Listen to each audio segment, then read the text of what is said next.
So I was on Facebook just now and I saw a comment on a Momentum post.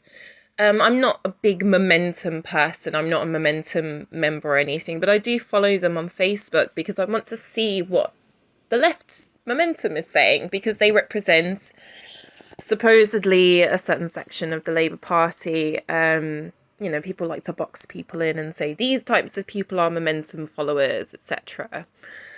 I should really fit that category, the stereotype of a Momentum follower, but I'm not. I mean, it's interesting for me, but at the same time, I'm kind of disillusioned with Labour, so I'm not that into it, if that makes sense.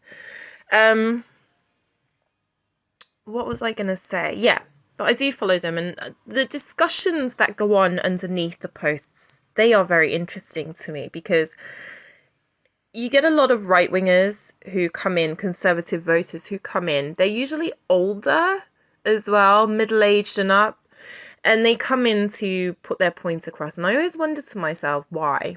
But then I have to remind myself that I also do the same thing. Sometimes things pop up in my Facebook feed from um, right wing organizations, etc., and I'll see some comment and I'll think, oh no, that's just and I'll have this knee-jerk reaction to go and respond. So I figure it's the same thing for those people as well who are conservative voters who maybe see this Momentum feed come up in their Facebook for some reason and then they respond. There are some who seem to be, always on there, like trolling people. And I don't understand why people bother. I really don't get it. Um, but today, sorry, you have to excuse me. I'm lying in my bed, chilling. So if you hear the sheets rustling, that's what it is. Oh God, stretch, stretch, stretch. Today, I was scrolling through Facebook as you do. And again, I saw a Momentum post with interesting discussion underneath, and it was about the clapping for the nurses every Thursday at 8 p.m. Now, last Thursday at 8, I was actually in the park. I was leaving the park. So I went for a late walk with my little one after some exercise. And so we left the park quite late. And then all of a sudden there was clapping. We didn't even realise what time it was until it began. And then you could hear pots and pans being banged about and all sorts of stuff. And I didn't join in. I just didn't join in. I haven't joined in since the first one. Reason being, I find it so cringy. So this might be unpopular with some people, but I find it cringy because I feel like we as a population are letting down our care workers, our NHS staff, and the frontline people who are, still out there working every day. I have the luxury of being at home at the moment on furlough. To me, that is a luxury. That is absolutely a luxury because today, for example, it's raining outside, which means it's probably going to get, we might see, it's going to be raining for 2 weeks in London, according to the weather. That's as far as ahead as I could check when I did. And I'm thinking that's going to increase, there's going to be a spike in cases because of the damp weather. As we know now, obviously the virus travels better in moist conditions. So that's what we've got going on. So I'm able to sit in my house and essentially just relax while these frontline, let's say I was unemployed at the moment and I was claiming universal credit, I could do that as well. So I understand not everyone's in my position. Some people are unemployed, etc. So I know that there is a real life struggle going on out there right now. Not everyone's in my very luxurious position. So I'm not saying that people at home are all just relaxing, but what I am saying is that we have the luxury of not being out there dealing with this situation. And I really commend all of the people out there who are actually dealing with that situation, including immediate family members, very, very dear loved ones. I'm talking about siblings, my siblings, who are out there at the moment caring for people who potentially could be carrying this virus. So it is very close to home for me. And that's where it really irritates me, I think. It's because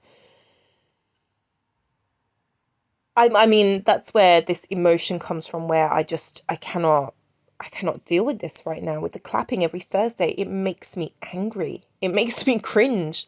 It makes me feel embarrassed and powerless. And can you imagine clapping could have such a visceral reaction for me? But it does, because I'm just thinking to myself, okay, all this clapping that we're doing, what are we actually doing to hold ministers to account for what is going on as a population? And I know there are people out there talking about this PP, but every time we stand out there and clap, we're essentially excusing it is an indirect way of excusing potentially sending people who work in the care industry and, in the NHS, etc., to their potential deaths. We are clapping away while these people are going in with no PPE. I mean, what the...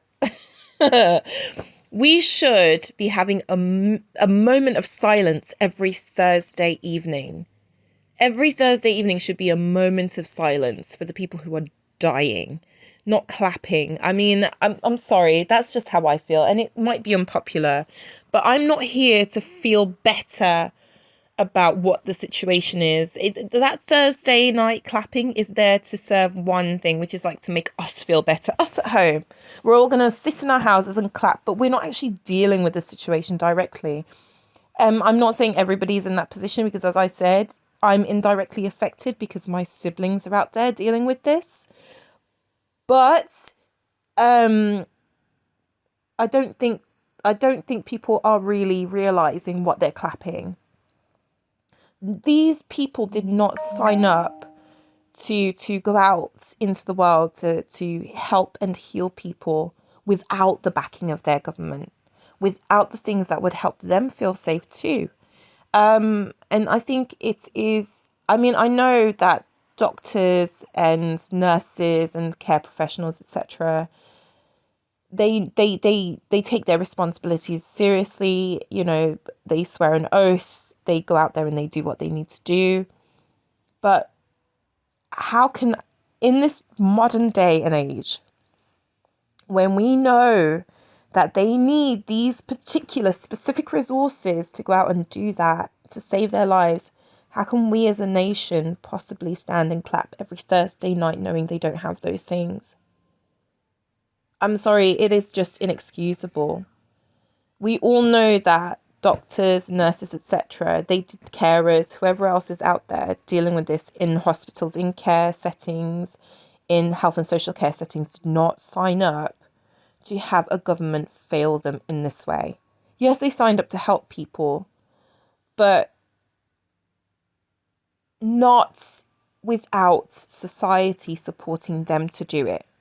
Let's be real. We are supposed to be supporting these people to do it. And when we're failing as a society collectively. Yeah, I think that's pretty much what I wanted to say is I was going to swear, we are failing. And while we are failing, we are clapping. We are clapping while we are failing. We should have our feet on the necks of these ministers. Like, what are you doing to take care of these people who are taking care of us? I'm just frustrated. Frustrated. And then tomorrow evening at 8 p.m, people are going to clap again, and I'm going to sit here and I'm going to have my moments of silence and send my warmest regards to those people quietly and silently. I don't know if that makes sense. Warmest regards. Does it make sense? I don't know. But that's what I'm going to be doing. My moments of silence. If you want to join me, go for it. I would really appreciate it. I believe in positive energy, and I think hopefully we can send some out there, but we really need to do more collectively.